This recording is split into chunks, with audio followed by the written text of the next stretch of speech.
नमस्कार मित्रांनो, स्वागत आहे तुमचं यांची मॅथ क्लास या आपल्या यूट्यूब चॅनलमध्ये। मित्रांनो, आपण महा टीईटी परीक्षेसाठी अतिशय महत्त्वपूर्ण अतिशय इम्पॉर्टंट अशी प्रश्नपत्रिका या ठिकाणी पाहत आहोत। आजची जी प्रश्नपत्रिका आहे याच्यामध्ये आपण काय केलेलं आहे, बाल मानसशास्त्र व अध्यापन शास्त्रावरती परीक्षेमध्ये विचारलेल्या सगळ्या प्रश्नांचा या ठिकाणी आपण समावेश केलेला आहे। मग आजचा या ठिकाणी आपला पहिला प्रश्न आहे, पहा, शिक्षण म्हणजे मनुष्यात अगोदरपासूनच असणाऱ्या पूर्णतेचा आविष्कार आहे असं डॅश यांनी म्हटलंय। आता इथं आपल्याला एक वाक्य दिलंय आणि ते वाक्य कोणाचं आहे किंवा ती शिक्षणाची जी व्याख्या आहे ही व्याख्या कोणी केली असं आपल्या या ठिकाणी विचारलेलं आहे। शिक्षण म्हणजे मनुष्यात अगोदरपासूनच असणाऱ्या पूर्णतेचा आविष्कार। ऑप्शन दिलेत, पहा, महात्मा गांधी, रवींद्रनाथ टागोर, स्वामी विवेकानंद आणि योगी अरविंद। यापैकी योग्य उत्तर आहे आपलं स्वामी विवेकानंद। मग तुम्हाला लक्षात ठेवायचं, ही व्याख्या जशाच तशी परीक्षेमध्ये विचारलेली आहे। त्याच्यानंतर महात्मा गांधी यांची पण व्याख्या महत्त्वाची आहे शिक्षणासंदर्भात, तिच्यावरती सुद्धा प्रश्न येऊन गेलेला आहे, ती सुद्धा तुम्हाला पाठ करायचं। मी इथं देणार होतो परंतु ते टाईप करताना राहून गेली। ठीक आहे, पुढच्या एखाद्या व्हिडिओमध्ये आपण ती घेऊ। अशा प्रकारच्या जे शिक्षणाच्या व्याख्या आहेत किंवा बालमानसशास्त्राच्या व्याख्या असतील, ह्या व्याख्या तुम्हाला बऱ्यापैकी प्रश्न विचारले जातात। म्हणजे मानसशास्त्राच्या व्याख्या असतील, बालमानसशास्त्राच्या व्याख्या असतील, अध्ययनाच्या व्याख्या असतील, म्हणजे कोणती व्याख्या कोणाची आहे याच्यावरती तुम्हाला वारंवार परीक्षेमध्ये प्रश्न विचारलेले आहेत। ठीक आहे, पुढचा प्रश्न पाहू, 2 नंबर। खालीलपैकी अध्यापनाचा कोणता पूर्वनिर्धारित स्तर नाही? आता काय विचारलं आपल्याला, पूर्वनिर्धारित स्तर नाही असं विचारलंय। कशाचा? तर अध्यापनाचा। ठीक आहे, मग बघूया ऑप्शन काय आहेत। स्मरण आहे, आकलन, परावर्तनीय आणि विभेदीकरण। मग यापैकी विभेदीकरण हा अध्यापनाचा पूर्वनिर्धारित स्तर नाही। मग तुम्हाला या ठिकाणी लक्षात ठेवायचंय, अध्यापनाचे म्हणजेच शिकवण्याचे। आता अध्यापन म्हणजे काय? शिकवणे, आणि अध्ययन म्हणजे काय? शिकणे। हा पण फरक लक्षात ठेवायचे, ते दोन्ही शब्द। शिकणे, अध्ययन म्हणजे काय? शिकणे, आणि अध्यापन म्हणजे काय? शिकवणे। ठीक आहे, मग अध्यापनाचे किती पूर्वनिर्धारित स्तर आहेत? तर 3 पूर्वनिर्धारित स्तर आहेत। लक्षात ठेवा, परीक्षेत विचारलेलं आहे। किती पूर्वनिर्धारित स्तर आहेत अध्यापनाचे? 3 आहेत। मग ह्या 3 मधला पहिला स्तर कोणता आहे? स्मरण स्तर आहे। कोणता आहे? स्मरण। बघा इथं जे ऑप्शन होते आपल्याला, हा स्मरण, आकलन आणि परावर्तनीय, हे 3 काय आहेत? अध्यापनाचे पूर्वनिर्धारित स्तर आहेत। ठीक आहे, मग त्याच्यातलं जे स्मरण आहे त्याच्यामध्ये काय येते बघा, हा अध्यापनाचा सर्वात खालचा आणि विचारशून्य स्तर आहे। यात मुख्यत्वे काय केलं जातं बघा, तथ्य पाठ करणे, ओळखणे आणि आठवणे यावर भर दिला जातो। म्हणजे नावातच आहे, स्मरणामध्ये कशावरती भर दिला जातो? पाठ करणे, ओळखणे आणि आठवणे। हा काय आहे? सर्वात खालचा स्तर असून कसा आहे? विचारशून्य स्तर आहे। म्हणजे इथं काय केलं जाते? फक्त आणि फक्त पाठांतरावरती भर दिला जातोय। लक्षात ठेवायचे, त्याच्या नावावरूनच कळते आपल्याला, त्याच्यामुळे नाव काय आहे त्याला? स्मरण स्तर। दुसरा स्तर आहे बघा आकलन। बघूया आकलनामध्ये काय आहे। हा मध्यम स्तर आहे। यात विद्यार्थी केवळ माहिती लक्षात न ठेवता ती समजून घेतात, संबंध जोडतात आणि उदाहरणार्थ स्पष्ट करतात। म्हणजे या ठिकाणी काय केलं जातं, जी माहिती आपल्याला मिळाली ती फक्त लक्षात न ठेवता ती काय केली जाते? समजून घेतली जाते। त्यालाच आपण काय म्हणतो? आकलन स्तर म्हणतो। आणि एकदा का एखादी गोष्ट मी समजून घेतली तर त्या गोष्टीचं विस्मरण होत नाही। ठीक आहे, त्याच्यानंतर तिसरा आणि शेवटचा स्तर आहे परावर्तनीय स्तर। हा अध्यापनाचा सर्वात वरचा आणि विचारपूर्वक स्तर आहे। याच्यामध्ये आपण पाहिलं होतं, अध्यापनाचा सगळ्यात खालचा स्तर कोणता होता? स्मरण होता। ठीक आहे, आणि सगळ्यात वरचा स्तर कोणता आहे? परावर्तनीय स्तर आहे। मधला स्तर कोणता आहे? आकलन स्तर आहे। आता या ठिकाणी बघा, हा कसा स्तर आहे? विचारपूर्वक आहे। आणि स्मरण कसा होता? विचारशून्य होता। दोन्हीतला फरक लक्षात ठेवायचा। स्मरण हा स्तर कसा आहे? विचारशून्य आहे, तिथं फक्त पाठांतरावरती भर दिला जातो। आणि परावर्तनीय स्तर हा काय आहे? विचारपूर्वक स्तर आहे। याच्यामध्ये विद्यार्थी काय करतात बघा, विद्यार्थ्यांमध्ये गहन विचार, समस्या सोडवणे आणि टीकात्मक विचार करण्याची क्षमता विकसित केली जाते। हे 3 आहेत अध्यापनाचे महत्त्वाचे मुख्य 3 स्तर आहेत। ठीक आहे, परीक्षेच्या दृष्टीने आपल्यासाठी 3ही महत्त्वाचे आहेत, म्हणून या ठिकाणी मी 3ही घेतलेले आहेत। ठीक आहे, पुढचा प्रश्न पाहू आपण, 3 नंबर। अध्यापन करताना विद्यार्थ्यांचा अधिकाधिक सहभाग खालीलपैकी कोणत्या पद्धतीद्वारे शक्य आहे? आता काय विचारलंय, अध्यापन करताना कोणाचा जास्तीत जास्त सहभाग पाहिजे आपल्याला? विद्यार्थ्यांचा अधिकाधिक सहभाग कोणत्या पद्धतीद्वारे शक्य आहे असं विचारलंय. बघूया मग. पहिली पद्धत दिली व्याख्यान पद्धती, दुसरी दिली स्पष्टीकरण पद्धती, तिसरी दिली उद्गामी पद्धती आणि चौथी दिली पाठ्यपुस्तक पद्धती. आता या ठिकाणी कोणाचा सहभाग विचारला आपल्याला? तर विद्यार्थ्याचा सहभाग विचारलाय. मग व्याख्यान पद्धतीमध्ये विद्यार्थ्याचा सहभाग येईल का? नाही. इथं शिक्षक एकटाच काय करत असतो? शिकवत असतो. स्पष्टीकरण पद्धतीमध्ये सुद्धा काय करतो? शिक्षक एकटाच स्पष्टीकरण देत असतो, विद्यार्थी ऐकत असतात. मग या ठिकाणी काय होईल? उद्गामी पद्धतीमध्ये काय होतं? विद्यार्थ्यांचा अधिकाधिक सहभाग निश्चित केला जातो. ठीक आहे. मग उद्गामी पद्धती म्हणजे काय असते हे लक्षात ठेवा, याच्यावरती सुद्धा प्रश्न विचारलेला आहे. मग उद्गामी पद्धतीमध्ये विद्यार्थी काय उदाहरणावरून नियमाकडे जातात. लक्षात ठेवा, उद्गामी पद्धतीमध्ये विद्यार्थी काय करतात? उदाहरणावरून नियमाकडे जातात. त्याच्यानंतर ही पद्धत कशी आहे बघा? विद्यार्थी केंद्रित आहे. उद्गामी पद्धती कशी आहे? विद्यार्थी केंद्रित आहे. व्याख्यान पद्धती कशी आहे? शिक्षक केंद्रित आहे. स्पष्टीकरण पद्धती सुद्धा काय आहे? शिक्षक केंद्रित आहे. या दोन्ही पद्धती कशा आहेत? शिक्षक केंद्रित आहेत. ठीक आहे, लक्षात ठेवायचं. आणि उद्गामी पद्धत कशी आहे? विद्यार्थी केंद्रित आहे. यामध्ये काय केलं जातं बघा? विद्यार्थ्यांना विचार करण्यास, कृती करण्यास आणि समस्या सोडवण्यात सक्रियपणे भाग घ्यावा लागतो. त्यामुळे विद्यार्थ्यांचा सहभाग काय होतो? याच्यामध्ये सर्वाधिक असतो. इथंच प्रश्न असा सुद्धा विचारू शकतात की खालीलपैकी विद्यार्थी केंद्रित अध्यापन पद्धती कोणती आहे? मग लक्षात ठेवायचं कोणती? उद्गामी पद्धती ही काय आहे? विद्यार्थी केंद्रित आहे. वारंवार प्रश्न या ठिकाणी विचारलेला आहे. आता व्याख्यान पद्धती तुम्हाला सांगितलं मी, पण तरी सांगतो. व्याख्यान पद्धती कशी आहे बघा? शिक्षक केंद्रित आहे. यामध्ये काय करतात? शिक्षक माहिती बोलून सांगतात. विद्यार्थी केवळ काय करतात? ऐकण्याच्या भूमिकेत असतात. म्हणजे विद्यार्थ्याचा जास्त सहभाग आहे का? नाही. विद्यार्थी फक्त काय करतोय? ऐकायचं काम करतोय. दुसरी आहे आपली स्पष्टीकरण पद्धती. ही सुद्धा कशी आहे? शिक्षक केंद्रित आहे. शिक्षक याच्यावरती काय करतात बघा? संकल्पना स्पष्ट करण्यावरती भर असतो. ठीक आहे, पण तरी विद्यार्थी काय करतो? प्रामुख्याने ऐकण्याचंच काम करतो आणि क्वचित एखादा प्रश्न विचारतो जर संकल्पना क्लिअर नसेल झाली तर. म्हणजे ही पद्धती सुद्धा कशी आहे? शिक्षक केंद्रित आहे. आणि ही पाठ्यपुस्तक पद्धती जी आहे ही पाठ्यपुस्तकावर आधारित आहे. म्हणजे त्याचा जो अभ्यासक्रम आहे त्याच्यावरती आधारित ही वेगवेगळ्या पद्धती असणार आहेत. त्याच्यामुळे हे आपलं योग्य उत्तर होऊ शकत नाही. ठीक आहे. पुढचा प्रश्न आपला 4 नंबर. नैदानिक मूल्यमापनाचा उद्देश खालीलपैकी कोणता आहे? ठीक आहे, कशाचा विचारला आपल्याला? कोणत्या मूल्यमापनाचा? नैदानिक मूल्यमापनाचा मुख्य उद्देश कोणता आहे असं आपल्याला या ठिकाणी विचारलंय. पहिला प्रश्न बघूया. सूचनापूर्वींचे विद्यार्थ्यांचे कार्यसंपादन, सूचना दरम्यान अध्ययनातील प्रगती व अपयश, सूचनानंतरची अध्ययनाची स्थिती आणि सूचना दरम्यान अध्ययनात सतत येणाऱ्या अडचणी मागील कारणे व निदान. आता या ठिकाणी जर तुम्हाला या नैदानिकचा अर्थ कळाला असता तर तुमचं उत्तर बरोबर आलं असतं.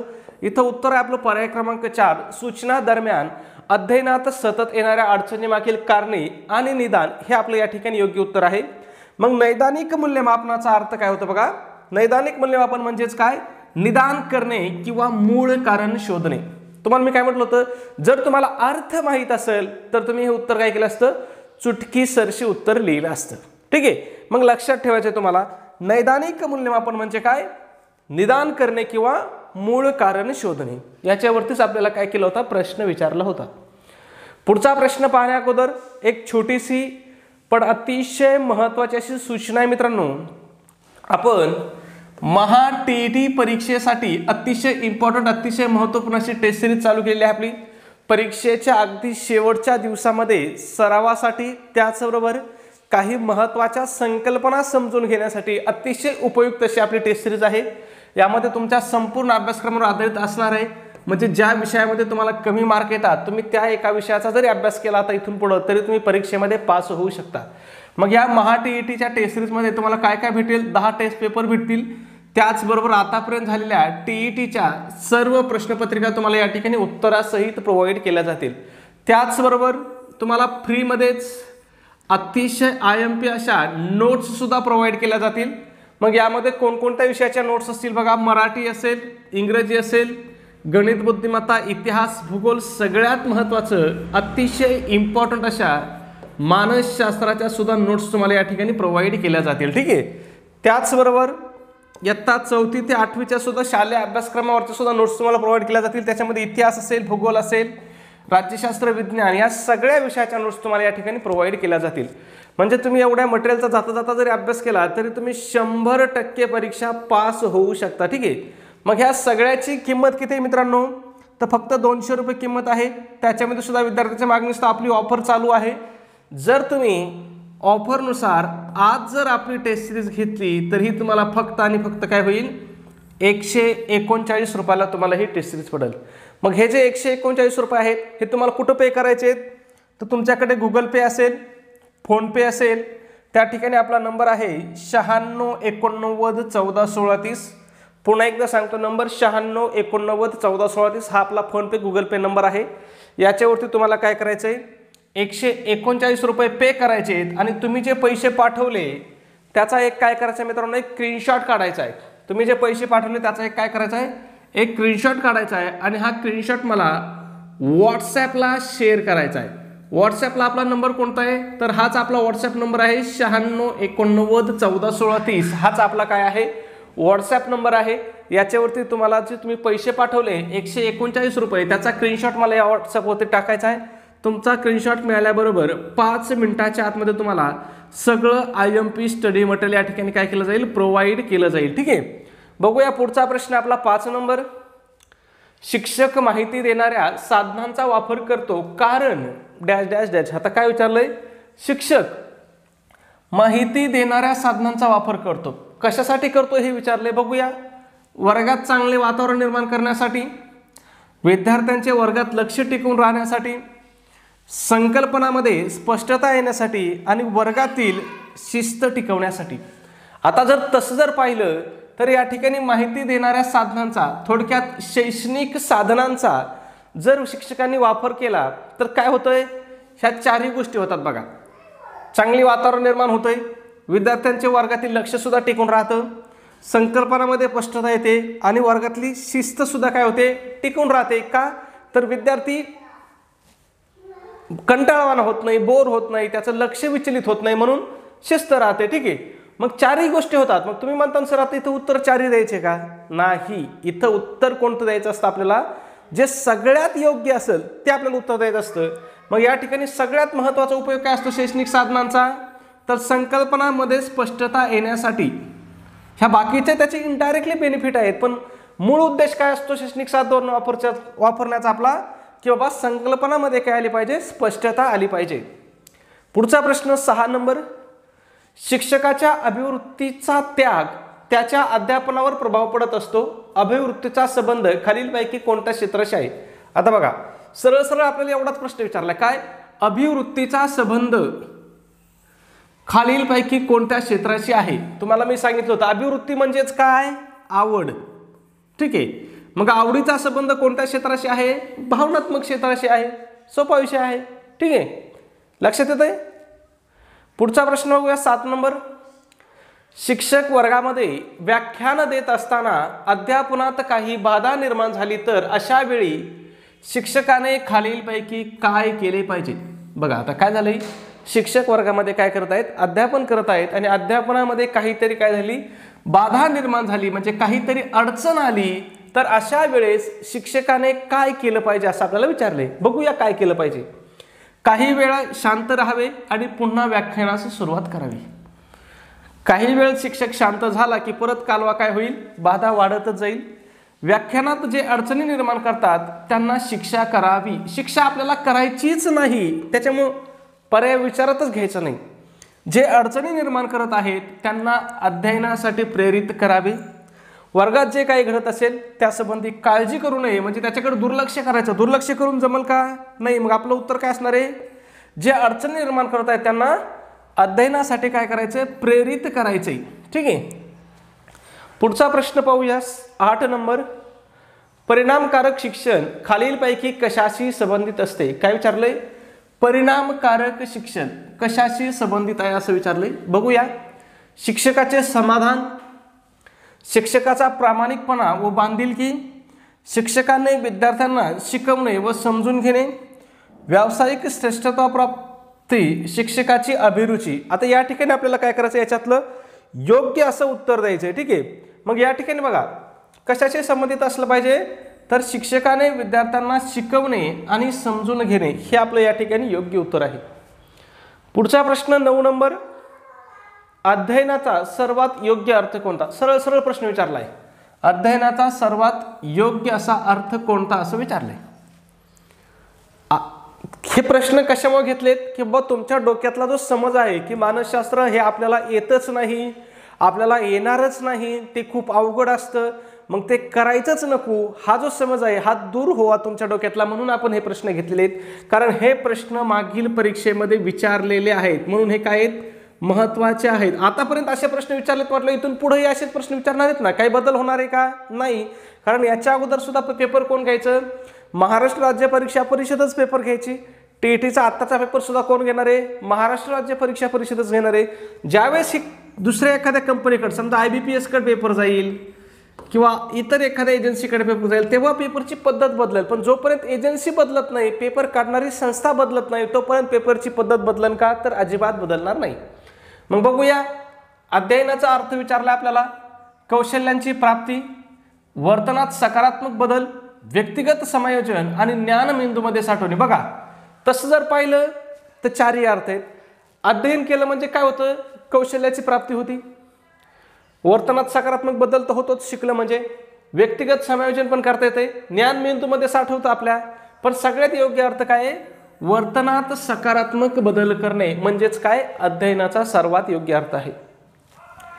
पुढचा प्रश्न 10 नंबर, खालील अध्यापन प्रक्रियेच्या टप्प्यांचा योग्य क्रम लावा. आता बघा इथं आपल्याला प्रश्न होता अध्यापन प्रक्रियेचे जे टप्पे आहेत त्या टप्प्यांचा योग्य क्रम लावायचा आहे. मग बघूया, वर्तमान ज्ञानाचा पूर्वज्ञानाशी संबंध जोडणे, मूल्यमापन, पुनर्वाध्यापन किंवा पुनराध्यापन, त्यालाच आपण जर दुसरा शब्द म्हटला तर फीडबॅक आहे. ठीक आहे, म्हणजे तुम्हाला लक्ष देईल काय आहे, फीडबॅक आहे, किंवा त्याला अजून आपण रिटीचिंग सुद्धा म्हणू शकतो, फीडबॅक किंवा रिटीचिंग. ठीक आहे, हे तुमच्या लक्षात आलं असेल. अध्यापन उद्दिष्टांचे सुसूत्रीकरण, अध्यापन साहित्याचे सादरीकरण. आता या ठिकाणी बघा, जर तुम्हाला कुठलाही क्रम माहीत नसता, काय कुठलाही क्रम माहीत नसता, पण तुमच्या फक्त एक गोष्ट लक्षात असती की बाबा ह्या पुनर्वाध्यापनाचा अर्थ काय आहे. पुनर्वाध्यापन म्हणजेच काय, फीडबॅक किंवा रिटीचिंग म्हणजे पुन्हा शिकवणं. ठीक आहे, पुनराध्यापन असं जरी सरळ शब्द वापरला तरी चालतंय. मग फीडबॅक कधी असतो, फीडबॅक सगळ्यात शेवटी असतो. फीडबॅक कधी असतो, फीडबॅक कधी घेतो आपण, कार्यक्रम चालू व्हायच्या आधी फीडबॅक घेतो का कार्यक्रम संपल्यावरती फीडबॅक घेतो, सगळ्यात शेवटी आपण फीडबॅक घेतो. मग सगळ्यात शेवटी काय असणार आहे, फीडबॅक असणार आहे. बघा बरं, मग सगळ्यात शेवटी इथं कोणी ई आहे म्हणजे काय आहे, अध्यापन साहित्याचे सादरीकरण आहे. इथं बघा ब शेवटी आहे, ब काय मूल्यमापन आहे. इथं काय आहे, ई शेवटी आहे, ई काय परत अध्यापन साहित्याचे, आणि इथं क शेवटी आहे. मग बघा फक्त क शेवटी असणारा पर्याय काय आहे, एकच होता. म्हणजे जर तुम्हाला हे बाकीचे क्रम माहिती जरी नसते, पण तुम्हाला एवढा जरी अर्थ कळाला असता तरी तुमचं उत्तर बरोबर आलं असतं, कारण आपलं पर्याय क्रमांक 4 हे उत्तर असणार आहे. मग या ठिकाणी 1 नंबर काय असते बघा, अध्यापन उद्दिष्टांचे काय सुसूत्रीकरण आहे. त्याच्यानंतर 2 नंबरला अ आहे म्हणजे काय, वर्तमान ज्ञानाची पूर्व ज्ञानाशी संबंध जोडणे आहे. 3 नंबर काय आहे, अध्यापन साहित्याचा सादरीकरण आहे. 4 नंबर ब आहे म्हणजे मूल्यमापन, हा शेवटून दुसरा टप्पा, आणि मूल्यमापन घेतल्याच्या नंतर कोणता आहे, फीडबॅक किंवा पुनर्वाध्यापन आहे. ठीक आहे, पुढचा प्रश्न 11 नंबर, शिक्षकाकडून फळ्याचा सर्वोत्तम उपयोग कशासाठी केला जातो. शिक्षकाकडून फळ्याचा सर्वोत्तम उपयोग अध्यापनाचा आशय फलकावर लिहिणे, त्यासाठी तर करतो, पण आपल्याला काय विचारलंय, सर्वोत्तम विचारलंय. विद्यार्थ्यांना एकाग्रचित्त करण्यासाठी, बरोबर आहे, महत्त्वपूर्ण उल्लेखनीय मुद्दे लिहिण्यासाठी, स्वतःला विद्यार्थ्यासमोर शिक्षक म्हणून सादर करण्यासाठी. मग सगळ्यात योग्य उत्तर काय आपलं या ठिकाणी 3 नंबरचं सगळ्यात योग्य उत्तर आहे. पुढचा प्रश्न आपला 12 नंबर, सध्याच्या काळातील अध्ययनाचा सर्वात प्रभावी पद्धती. मग सध्याच्या काळामधील अध्ययनाची सगळ्यात प्रभावी पद्धती कोणती आहे, तर ती आहे ई लर्निंग. पुढचा प्रश्न 13 नंबर, प्राथमिक शालेय स्तरावर अधिकतर शिक्षक या स्त्रिया असाव्यात, कारण. आता या ठिकाणी काय सांगितलं आपल्याला, प्राथमिक शालेय स्तरावर अधिकतर शिक्षक ह्या स्त्रिया असाव्यात, कारण काय आहे, तर स्त्री शिक्षिका बालकांशी प्रेम व स्नेहपूर्वक वागू शकतात म्हणून. पुढचा प्रश्न पाहू, 14 नंबर, खालीलपैकी कोणता एक अध्ययनाचा सर्वोत्कृष्ट प्रकार मानला जातो? आता या ठिकाणी काय विचारलं आपल्याला, अध्ययनाचा सर्वोत्कृष्ट प्रकार कोणता मानला जातो किंवा मानला जातो असं आपल्याला या ठिकाणी विचारलं. मग बघूया, शृंखला अध्ययन, समस्या निराकरण अध्ययन, चेतक प्रतिसाद अध्ययन आणि साधक अभिसंधान अध्ययन. मग यापैकी समस्या निराकरण अध्ययन हा काय आहे, अध्ययनाचा एक सर्वोत्कृष्ट प्रकार मानला जातो. मग आता या ठिकाणी तुम्हाला लक्षात ठेवायचं आहे, रॉबर्ट गॅग्ने यांनी काय केलेलं आहे, अध्ययनाचे 8 प्रकार क्रमबद्ध केलेले आहेत. लक्षात ठेवा, प्रश्न विचारू शकतात, म्हणजे विचारलेला आहे, विचारू शकतात नाही, विचारलेला आहे. आणि याच्यामध्ये सगळ्यात वरचा स्तर कोणता आहे, तर तो आहे समस्या निराकरण. पुढचा प्रश्न 15 नंबर, एखादी व्यक्ती अध्यापनाला व्यवसायाच्या रूपात स्वीकारून आनंदी होते जेव्हा तिचे वर्गातील विद्यार्थ्यांवर नियंत्रण नसते, ती विद्यार्थ्याकडून आदर प्राप्त करते, आपल्या सहकार्यापेक्षा तिच्याकडे अधिक पात्रता असते आणि उच्च अधिकाऱ्यांच्या ती अधिक जवळ असते. आता या ठिकाणी आपल्याला काय विचारलंय, व्यक्ती अध्यापनाला व्यवसायाच्या रूपात स्वीकारून आनंदित होते. मग कधी आनंदित होते, तर ती ज्यावेळेस विद्यार्थ्याकडून आदर प्राप्त करते त्यावेळेस व्यक्ती आनंदित होते. पुढचा प्रश्न पाहूया, 16 नंबर, म्हणजे सोपे प्रश्न असतात, ठीक आहे. एक चित्र 1000 शब्दापेक्षा अधिक काम करते, या विधानावरून शिक्षकाला कळते की, बघा आपण माहिती आहे, तुम्हाला सगळ्यांना विधान माहिती आहे, बाबा एक चित्र काय करतं, 1000 शब्दाचं काम करतं. मग त्याच्यावरून शिक्षकाला काय कळतं की अध्यापन करताना चित्राचा उपयोग केला पाहिजे, वर्गामध्ये बोलण्यावर अधिकाधिक भर दिला पाहिजे, अध्यापन करताना शैक्षणिक साहित्यांचा उपयोग केला पाहिजे, वर्गामध्ये फारसे बोलू नये. तर आपलं योग्य उत्तर काय होईल, अध्यापन करताना शैक्षणिक साहित्याचा उपयोग केला पाहिजे. बघा इथं पहिलं वाक्य काय दिलं त्यांनी, चित्र, इथं चित्र आहे आणि अध्यापन करताना चित्रांचा उपयोग केला पाहिजे. आपण गडबड हेच उत्तर लिहून टाकलं असतं, मग हे उत्तर आपलं चुकलं असतं. अध्यापन करताना काय केलं पाहिजे, शैक्षणिक साहित्याचा वापर केला पाहिजे. म्हणजे चित्र जरी दाखवलं आपण तरी ते कसं पाहिजे, ते आपल्या आशयाशी रिलेटेड पाहिजे, त्याला आपण काय म्हणतो, शैक्षणिक साहित्य म्हणतो. पुढचा प्रश्न 17 नंबर, प्रभावी आणि दीर्घकाळ टिकणारे शिक्षण घेण्यासाठी अध्ययनकर्त्याकडे काय असले पाहिजे? प्रभावी आणि दीर्घकाळ टिकणारे शिक्षण घेण्यासाठी अध्ययनकर्त्याकडे काय असले पाहिजे? केवळ शिक्षण प्राप्त करण्याची क्षमता, केवळ प्रेरणेचा अपेक्षित स्तर, केवळ शिक्षण प्राप्त करण्याची संधी, अध्ययन क्षमता आणि प्रेरणेचा योग्य स्तर. मग विद्यार्थ्याकडे काय असलं पाहिजे, अध्ययन क्षमता पण असली पाहिजे आणि प्रेरणेचा योग्य स्तर सुद्धा असला पाहिजे. ठीक आहे, दोन्ही गोष्टी असल्या पाहिजेत. पुढचा प्रश्न 18 नंबर, वर्गातील संप्रेषण खालीलपैकी कोणत्या प्रकारचे असते? आता काय विचारलंय, वर्गातील संप्रेषण जे आहे हे कोणत्या प्रकारचं असतं असं विचारले. बघूया मग, शिक्षक केंद्रित, विद्यार्थी केंद्रित, सामान्य केंद्रित आणि पाठ्यपुस्तक केंद्रित. मग वर्गामध्ये आपला मेन कोण असतो, विद्यार्थी असतो, म्हणून काय असतंय, विद्यार्थी केंद्रित आपलं काय असलं पाहिजे, संप्रेषण असलं पाहिजे. पुढचा प्रश्न 19 नंबर, अध्यापनाची सर्वोत्तम पद्धती कोणती? आता काय विचारलंय, अध्यापनाची सर्वोत्तम पद्धती कोणती? बघूया, माहिती प्रदान करणे, विद्यार्थ्यांना पुस्तके वाचण्यास सांगणे, विद्यार्थ्यांना चांगली संदर्भ सामग्री सुचवणे, वर्गात चर्चा घडवून आणणे व त्यात सहभागी होणे. मग पर्याय क्रमांक 4 आपलं हे काय आहे, योग्य उत्तर आहे. वर्गात चर्चा घडवून आणणे व त्यात सहभागी होणे ही काय आहे, अध्यापनाची सर्वोत्तम पद्धती आहे. पुढचा प्रश्न 20 नंबर, वर्गातील परस्पर संवादातून काय साध्य झाले पाहिजे? आता वर्गामध्ये जो आपण परस्पर संवाद करतो याच्यातून काय साध्य झालं पाहिजे असं विचारलंय. वेगवेगळे युक्तिवाद ऐकायला मिळायला हवेत, विविध स्वरूपाची माहिती प्राप्त व्हावयास हवी, वेगवेगळे विचार व संकल्पना यांचे ज्ञान व्हायला हवे आणि वादविवाद घडवून यायला हवे. मग आता या ठिकाणी याचं योग्य उत्तर काय येईल, तर वेगवेगळे विचार व संकल्पना यांचे ज्ञान व्हावयास हवे. कशातून, तर परस्पर संवादातून. कशातला संवाद, वर्गामधला परस्पर संवाद. पुढचा आणि आपला शेवटचा प्रश्न थोडासा किचकट प्रश्न होता, तुमच्या बौद्धिकतेला 100% चालना देणारा प्रश्न आहे. शिक्षा न देऊन मुलांना बिघडविणे या विधानाचा अभिप्राय म्हणजे डॅश डॅश असा प्रश्न आहे आणि प्रश्न परीक्षेत विचारलेला आहे. मग ऑप्शन बघा, वर्गामध्ये विद्यार्थ्यांना शिक्षा करणे थांबवणे, शारीरिक शिक्षा देणे योग्य नाही, अयोग्य वर्तनासाठी शिक्षा दिली पाहिजे, विद्यार्थ्यांना छडीने मारले पाहिजे, मग यासाठी जे योग्य उत्तर आहे हे तुम्हाला काय करायचं आहे, कमेंटमध्ये सांगायचं आहे. चॅनलला सबस्क्राईब केलं नसेल सबस्क्राईब करा. व्हिडिओ इथपर्यंत पाहिला म्हणजे 100% तुम्हाला व्हिडिओ आवडला आहे तर प्लीज जाता जाता एक लाईक करा आणि आपला व्हिडिओ तुमच्या मित्रपरिवारांना नक्की शेअर करत चला. ओके, धन्यवाद मित्रांनो. भेटूया आपल्या उद्याच्या पुढच्या व्हिडिओमध्ये. तोपर्यंत सर्वांना जय हिंद, जय महाराष्ट्र.